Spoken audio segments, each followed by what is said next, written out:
Welcome to Hip Hop Movie Club, where three old heads put their old heads together to vibe on some of the most memorable or forgettable hip hop themed movies of all time. And here's HHMC with your HHMCs, Boogie, JB, and Dino Wright.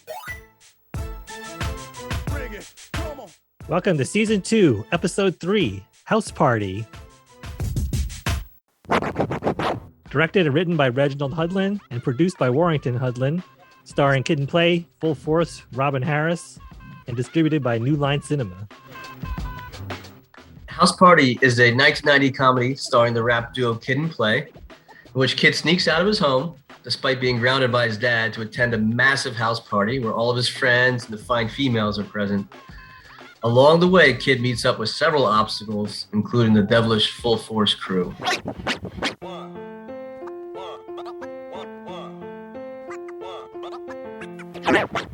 So, Boogie, what do you think of this film? What do you like? Okay, the storyline, the chemistry, and the humor. This movie was released in my 8th grade year, so it pretty much defined my high school years. I mean, I even had a shirt that was similar to the stripe when that kid wears in the beginning of the movie. You know, Kid and Play, super funny guys, and they were just as funny as they were nice with the mic, with the lyrics and the dance moves. I mean, my favorite scenes are the epic dance battle between them and the ladies, and a rap battle between the two of them when they went at each other's heads, pretty much. But yeah, I love this movie. It's one of those movies that I get a feel-good vibe every time I watch it. I know, right? What do you got? Boy, such a funny film, and I had never seen it from beginning to end before. I've only seen like dance battle scene and a few things here and there, but from start to finish, it's a really funny movie. And I really enjoyed some of the things I saw in there, especially Robin Harris. So hilarious. Oh, when he said he started a fight in an empty room, I just lost it. And I think I read that he came up with that on the day. That wasn't part of the script. That was ad-libbed. I think he and John Witherspoon, who's also in this movie, again, devouring scenes, ad-libbed their lines. So shout out to them for being so funny on film. Yeah, you guys nailed it. I feel like I use the adjective a lot here, but likable. You know, Kid and Play are just so likable. You know, you want to hang out with them. You would be friends with them, and they're relatable. You know, we went through this phase like around the same time. You know, trying to fit in, trying to be the cool kids, and you know, these guys were the cool kids, and there were so many funny scenes. You mentioned John Witherspoon, always a scene stealer, and he was shouting out the window at the party, talking about public enema. I spent $15,000 for this house, you know, telling the police, hold on, the girl's skirt is short. He's all distracted and stuff. It's only a couple inches from her thing. It's crazy. And you get to see Martin Lawrence as Bilal, and, you know, him and Tisha Campbell before the, you know, pre-Martin Lawrence show. So that was a lot of fun. All the escapades that happen as he's escaping Full Force. Those Full Force guys were hilarious too. With, you know, they're stumbling upon each other, and Pee Wee with his high pitched voice, like, "I'm gonna kick your freaking ass." I could just hear that. It was just nuts. Had a good time. It's a great time. You just watch it and you laugh. There's like so many quotables in that movie. It's just ridiculous. And I think there was one thing that Dana Wright touched upon Friday with John Witherspoon, and just seeing him in this movie, it was one of the funniest parts. Every time I hear him say it, it cracks me up. He picks up the phone, and his wife is like, "What are you doing?" "I'm calling the police."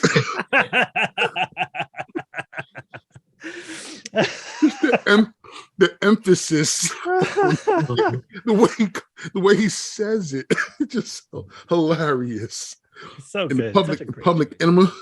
Yeah. What's a public enema? What's a public enema? You do a pretty good impression. That's good. I like it. Oh man. Too funny. Speaking of Public Enemy, though, at the beginning of the party, they're playing "Can't Do Nothing For You." Yeah. Right. And it's one of my favorite Public Enemy songs. But at first I thought it's an odd choice for a party, given the subject matter of the song, but am I overthinking it? Like, it's really got a great beat. So was that the important thing? Boogie, can you help me on this? It was all about the beat, because I remember when I first heard the song, I wasn't even listening to the lyrics too much either. I was just like, I can't do nothing for you, man. That beat was just funky. It's great. It made you want to dance. It's like, oh shoot. I didn't really realize what he was talking about until like years later, because every time it came on, I could never sit still. So yeah, it was definitely all about that beat. The lyrics are just so funny, and yeah, the lyrics are hilarious. They're poignant though too, because he makes some good points in it too. Yeah, typical Flavor Flav, mixing the comedy in there with some message.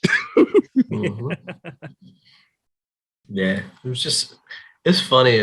Martin Lawrence, one of his like kind of breakthrough performances. He's the DJ for the party. He has these humongous speakers and all the equipment and the records, and they put it into this tiny car, into the hatchback, and they're all getting this big humongous speakers are getting all scratched up, which is hilarious when you look back in retrospect. Now you can have tiny little Bluetooth speaker or everything out of your laptop, and now it's like, man, they had so much equipment to throw this party, crates and crates of vinyl and whatnot. Yep, totally relatable. I was DJing at the same time. So I was really just learning how to DJ in the late 80s. So by the time House Party came out and going into high school, I was doing parties in high school, and I was dealing with the same stuff Bilal was dealing with. Don't scratch my speakers up. Don't bend my records. Don't warp my stuff. Don't. To this day, I could DJ a party, and I'm breaking down my equipment, and like there's people, typical gentlemen. Hey, can I give you a hand with that? Oh, I got it. I don't want anybody touching my stuff. And it goes right back to that same scene that he had to deal with. He was loaning in. It's like, a lot of that stuff is very expensive. So you don't want to get fandangled and Jimmy jammed up in something. So it's like I watch that scene, and it's like I laugh and I cry at the same time, because I'm like, man, he's scratching a wood grain. Couldn't wait. Nails on a chalkboard. Yeah, I couldn't wait till I had speakers with the carpet on them. Nice. And like even now, my speakers now, they have like padded cases, padded covers, so I could almost toss the thing around and it'll be okay. But yeah, that scene always cracks me up. What are you doing? Oh man. There's a couple of other things that always crack me up too, is the reminiscent Hey Love commercials. Hey Love. Yes. That was so funny. That running gag is so good. Yeah, man. Those commercials are always on too. Well, it's funny because Martin Lawrence has like no game in this, and they call him Dragon Breath. And he was funny. And the girls were nice. They were cute. Shireen and Sydney, and again, likable once again. And Sydney was played by Tisha Campbell, and Shireen is AJ Johnson. And, they're all, they're the object of their desire and whatnot. It was funny when Bilal, played by Martin Lawrence, was trying to flirt with one of the girls. And his quote was, "You're warm and fluffy like a buttermilk biscuit." I was just cracking up with that line. Yeah. That's when Always and Forever was playing. Yeah. That was funny. But I love the like you said, the rap battle between Kid and Play. That was nice. That was great. They're going back and forth each other and just spewing the lyrics. And then the classic Kid and Play dance where they're tapping their feet together and spinning. And that's something that we always emulate at parties and stuff like that. Like just try to hey, I want to hook my feet, turn around and whatnot. And then the other classic dance move that you always think of with Kid and Play, and you hold your leg and like jump over it. And I saw that Play was actually doing that and kind of stumbling on it in the house. And I was just laughing that he was kind of making fun of himself a little bit. Yeah, I used to love that jump over the leg, man. Yeah. First time I did that, I was in middle school class. And when I did it, everybody went nuts because nobody else could do it. It's unique. I mean, I resort to do it in the pool now because there's no gravity and I can do it. That's the only way I can do it. It's a safe situation to do that in. Yeah. No, I can't do it now, though. I could never do it. I would trip and I'd be afraid to crack my head open. I haven't tried that in a while. I should see if I can still do it. I don't think you should. Yeah, I wouldn't advise it. Oh man. And then there was a scene where George Clinton was DJing for old folks out there, and kid was teaching him how to scratch records. That was pretty cool. Yeah, classic George Clinton scene. Yeah. I love that. That whole scene was pretty cool too, because George Clinton, he was doing it might have been like a fraternity or sorority. It looked like a fraternity. Yeah, because they looked like they were like the older alumni from a fraternity or a sorority, and George Clinton was just kind of sitting there bored, just playing the slow jams, and kids like, why don't you just put the record on and get some of that scratching motion going on, and I'll get the mic. And then he finally gets on the mic. And he's trying to hype the crowd up, and the crowd is just looking at him like, what is going on? Who are you? Where did you come from? But you notice though, as he's trying to get the crowd hyped, there's this one lady that comes through. She's got like a pink top on, and she's getting it in. Yeah. that lady always cracks me up, man, because that's like my mom right there. My mom. Everybody's trying to figure out what this young song is, and my mom is like, whatever. My sister and I used to crack up. My sister and I crack up on that scene all the time, because we just like, yo, look at her go. Shout out to Boogie's mom. She's always having a good time. If you don't know, three of us went to Ryder U, and we would go back from basketball games. I remember Boogie's mom being there a few times and dancing between all the timeouts and just stealing the spotlight. And I think it was like around her 70th birthday or so, and she was moving like she was like less than half that age. So bless her. She's awesome. That was right after her 70th. Yeah, that was right after her 70th birthday. Yep. Yeah, that's awesome. We're back in the house party though, but everywhere that kid would turn, you see this full force crew, and they had a vendetta against him because, he bumped into them at school or something. They just couldn't give it up. And these guys were like always on his case and stuff like that. And it's crazy because they're chasing him down. And unfortunately, the cops come and kid gets sent to jail. He's caught like hiding in a freezer, running from the full force crew towards the end. It's crazy. And then that jail scene at the end, a little later on, the thing that I thought was funny, and we'll get to some of the things we didn't like in a bit, but with the one guy's like, why are you in here? He's like, I cut out a man's heart. And the other guy's like, what are you in here for? He's like, I used to run a daycare center. It was totally like, what? It was what? Like, what was that all about? Yeah, those guys were creepy. Yeah. For sure. They were pouring gasoline. They were going to set the whole house on fire at one point. Yeah. Yeah. That was a quite serious turn there in a comedy, but yeah. Like, whoa, arson's a real problem. Yeah. Arson's a serious crime. They went from just, bullying a couple guys to like, we're just going to have an arson situation going on here. Yeah, that was wild.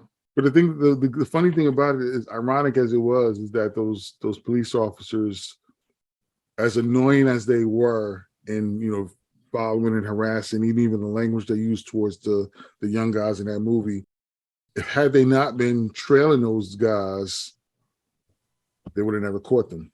Right. Yeah. That's true. What I caught too, what was good, interesting, because we had already done in our first season, Origin of Hip Hops, there was a reference to Beat Street and Breakin', as well as Crush Groove. There was kid's dad wanted to watch, was it Dolomite or something? Dolomite. But besides that, Kid and Play were talking, and they're like, hey, you want to catch the Friday night movie or whatever like that? I think they're playing Beat Street. It's like, oh yeah, Crush Groove. Well, let me know when Breakin's coming on. I want to see that again. And I was like, yeah, we just talked about most of these movies. That was awesome. It's the first time as a podcast, the film we watched referenced other hip hop films. So this was kind of a nice callback. Yeah. Yeah. Yeah, it's funny. Check out our episodes on Breakin' and Beat Street, guys and girls.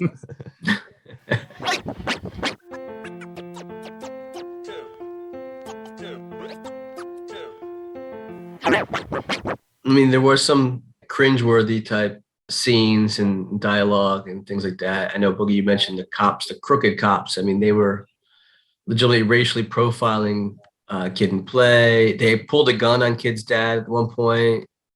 Mhm.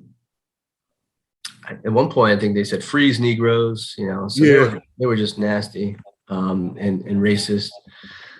Another thing I didn't like was a little cringeworthy was the jail scene, and kid was rapping to avoid being like sexually assaulted in jail, and he used the derogatory F word for homosexual.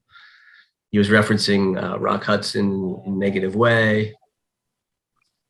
Another thing too, kid was trying to be responsible about safe sex, and Play was like it's all on her, it's all on the woman and stuff like that. It's her problem if she gets pregnant. And I was like, but hey, I mean, that was very topical. It still is to this day, but it was like, oh, that's a rough take on it by Play there.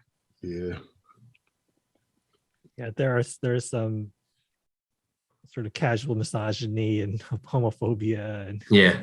when the cops confront Kid's dad, he gives it right back to them, and these days you think, oh, he would have been another statistic on the news, unarmed black man shot by police, but then I guess they got more leeway.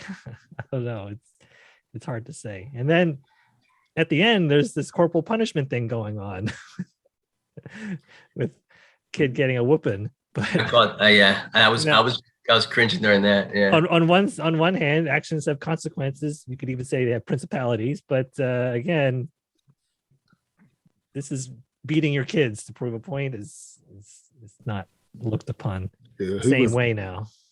Yeah, he went way past the occasional pop on the hands. he beat him through a good portion of the credits. He did. And not only like, beat him, but like he kind of was demeaning him as he was doing it, like, cracking jokes and going a little bit overboard with it. I mean, in retrospect, like now that as an adult and as a parent, I look at it like, wow. I mean, back then it was hilarious, but like now it's like, whoa. I can never. Yeah, definitely a little cringy there. Yeah, he was physically and verbally abusing him big time during the credits, and I was wincing during that. Yeah. We always ask, do you think this could be made today? And I know, right? We were talking about this earlier. There is a reboot being made. Yeah, and a first for our podcast. It is being made today. Warner Brothers and New Line Cinema and LeBron James and Maverick Carter, aka Spring Hill Entertainment in this case, will be putting out I guess this is a reboot on July 28th. So soon after this episode comes out, it'll be available on HBO Max. So I guess it's direct to video or direct to streaming in this case. And it is being made today, starring Jacob Lattimore, correct? Yes. Yeah, I read that. Yep. So you can look it up. There's a lot of info out there about the reboot that's coming up. It's like they've been trying to duplicate the formula for years, and it looks like they finally found a way to make it work. Hopefully they did. We'll put some links in the show notes for that. But if it's not good, I will not hesitate to throw it in the vote and lock it. We all should revisit that, do a special episode or something on the new house party. I mean, there were 3 or 4 sequels on its own. Yeah, back in the day. Yeah, 2 was good. 2 was really good. I saw 2 in the theaters. The Pajama Jammy Jam. Oh, is that where that comes from? That's where it comes from. That's where it came from. Yep. They threw a Pajama Jammy Jam. Kid was working for the cafeteria staff as a what's the word? Work study. Mm-hmm. So he had the access to the keys, and they needed somewhere to throw a party to raise some funds. So they threw it in the cafeteria area. And it was Pajama Jammy Jam. It was an epic party too. I recommended viewing. House Party 2. Nice. 3 wasn't too bad. Kids getting married, trying to settle down, and they throw him a bachelor party. Bernie Mac is in it. Immature, TLC, and I can't think of her name right now, who played Felicia in Friday.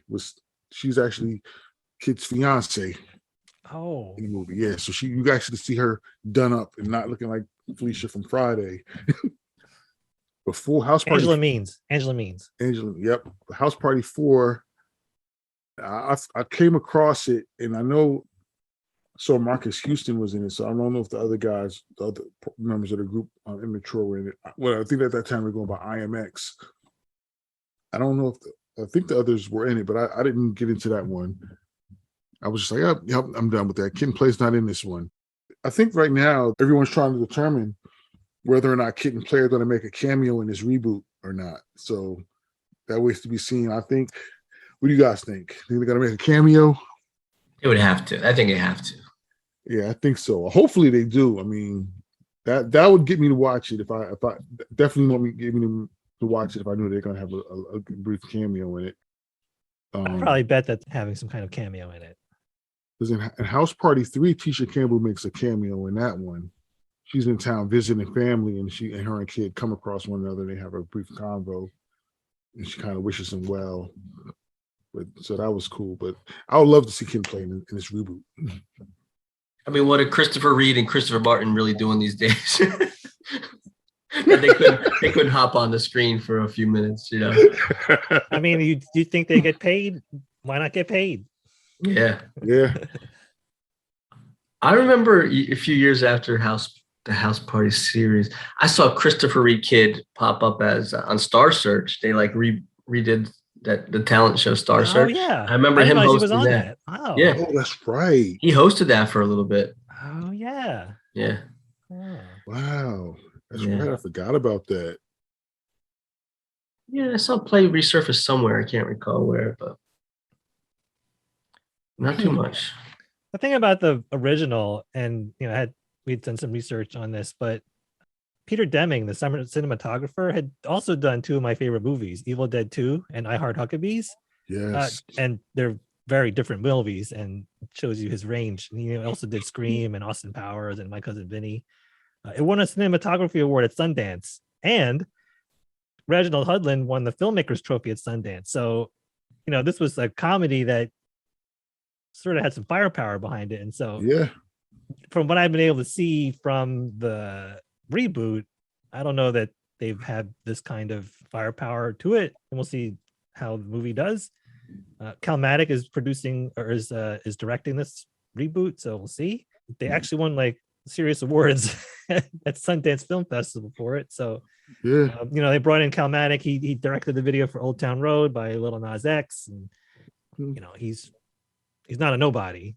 So let's see how it does. Right. Huh. Hey, do you know that Reginald and Warrington Hudlin, the writer and producer, they're in the movie. Oh yeah. Yeah, they're the burglars. That's right. Yes. That are running from the dog. They run past and Kid gets trapped in a refrigerator. Yeah. Oh, that's right. That's really good. Yeah, that's pretty interesting. And did you know that the roles were originally written for Jazzy Jeff and the Fresh Prince? I think I did read that, but I forgot to note that. But I don't know why. For whatever reason, they might have been touring, because they were Jazzy Jeff and the Fresh Prince were huge at that time. They were going international, so they might have been touring. It might have been conflicts with the schedule. I think that I wrote it in my notes, but I don't remember why I wrote it down in my notes. But I think they couldn't be in this film because of something with Nightmare on My Street. There's some lawsuit or something. Was that why they weren't? It could have been. Yeah. So I do remember that lawsuit. I have to look at that again, but there was something about that whole thing that I think prevented them from doing this film. Yeah, this one is always a fun one to mention. So Tisha Campbell and I went to the same high school. That's awesome. Yeah. Shout out to Arts High. Arts High School in Newark, New Jersey, the first magnet school for arts in the country. Tisha Campbell went there. Yep. Met her on a couple of occasions as well. She's very nice, down to earth. Actually, coincidentally, she was just there. Was it last week or the week before, visiting the school? One of my former teachers posted it on Facebook that she saw on might have been, it was one of the news shows, morning news shows, one of the Good Day morning shows, and they saw that Tisha Campbell was visiting the school. So I think she contacted some people that was at the school and saw some pictures, and she had posted some recent pictures of Tisha's visit. But it was, yeah, she was just there maybe 2 or 3 weeks ago visiting. Yep, she's very down to earth though. Love her. Nice. I was reading recently. I did some research. I think she sued Martin Lawrence for some sexual advances or something when they were on the Martin show. Yeah, there was a big falling out between them because of some advances or something that took place. It's like, depending on who you talk to, depending on what story you hear about it, but definitely was a fallout from it. And I think that there was a reunion within the past week or two. It just aired on Friday. Yeah, and then there was talks of them reconciling. Yeah. So I don't know how that played out or not, but I'd be interested to see that. Yeah, they definitely reconciled. And I think now that they people are trying to see whether or not they want to reboot the show. I don't know if that's going to happen, with Tommy not being in the mix anymore. But yeah, they definitely reconciled. Okay. And came to terms with whatever happened, and they're trying to move. Looks like they're trying to move forward, which is good. Whatever, people make mistakes. Everybody deserves a second chance sometimes, and we'll see what happens with that. Yeah. I think another cameo that I always loved with this movie too was Groove and Chill. Oh yeah. Groove and Chill are actually phenomenal lyricists. They never, for some odd reason, they didn't really make it super huge though. They have a couple of really good songs. Like there's a hip hop song. There's one song that always comes on. It ain't nothing like hip hop music. That song is my song. When that song comes on, I jump up and I dance. I gotta dance, and I gotta break out one of the old school dances to it because it's so catchy. But they have the same wordplay and the back and forth between the two of them, like Kid and Play does. They don't dance as well as Kid and Play, but they have the same lyrical flow and commandment of the camera and presence and everything like Kid and Play. But for some reason, they never really made it as big as them. But yeah, I always get a kick out of seeing the two of them on scene together. They've actually gone on to throwing a couple movies here and there too. Chill has been in a bunch of things. I can't think of it off the top of my head, but I've seen him in a bunch of shows. He's had guest appearances here and there. He pops up every now and then. Funny dude though, very funny. And our good friend Clifton Powell plays Pinky in Next Friday and Friday After Next with Shireen's brother. Ah. Yeah, when Sid went to pick Shireen up, he was on the phone. That's Pinky. And then we got our good friend Anthony Johnson, the late Anthony Johnson, better known as Ezel. From Friday. We played Eazy-E in House Party. Follow the drip. Oh, you mentioned Groove, and that reminded me of the one other funny scene that I was cracking up at when he was the drunk guy at the party. He couldn't hold his alcohol. And I think Play walked him back to his house, ring the doorbell, and then as soon as the front door opens, they just let him fall face first into the home, and they like kind of ran away. True story. I know somebody that's happened to. I wasn't there. I wasn't a part of it, but I know someone I know some people that were involved in the situation. That when I heard about it, I was like, "Yo, just pulled a house party on my man." Yeah, that's a classic encounter there. That was funny. So yeah, it's a good time. This movie's a good time. So movie is a good time. Yeah. Yep, absolutely. Highly recommend it.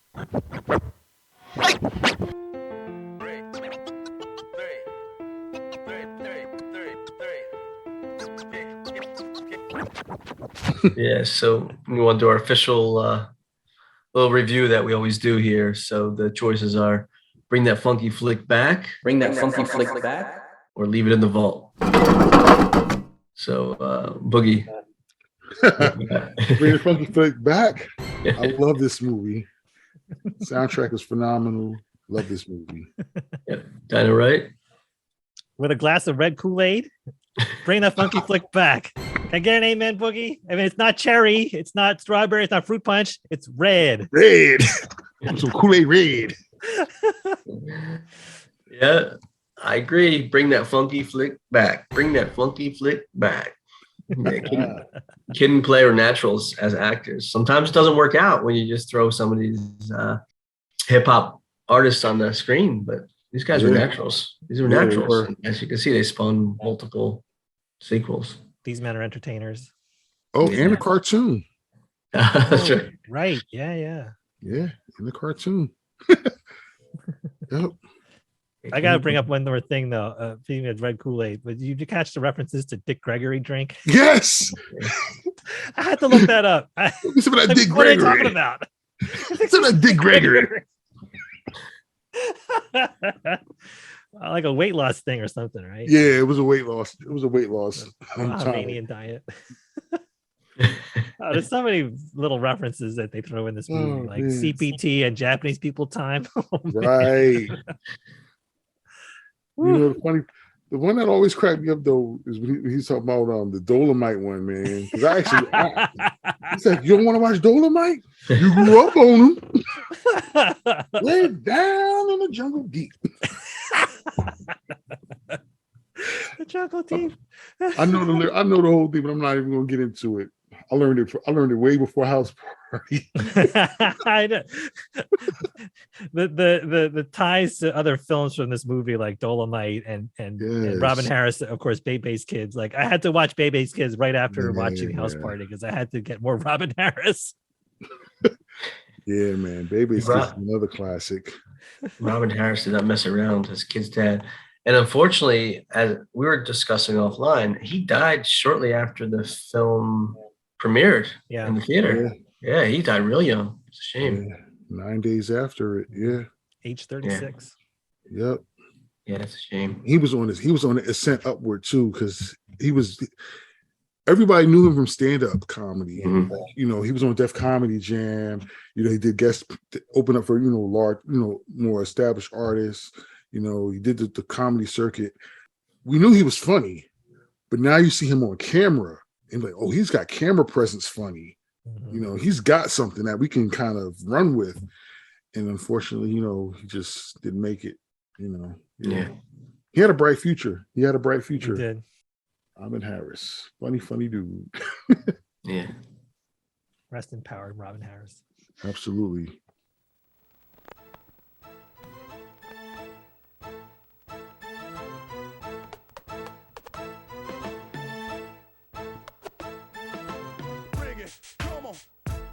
Hip Hop Movie Club is produced by your HHMCs, JB, Boogie, and Dino Wright.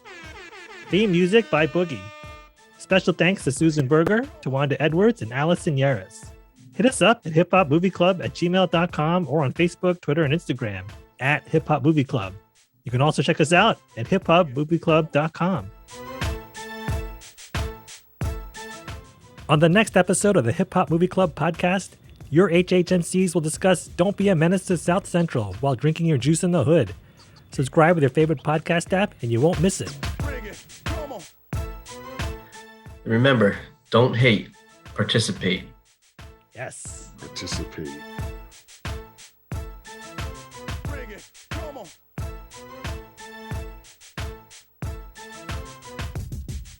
And the roof coming down at the end. Oh yeah.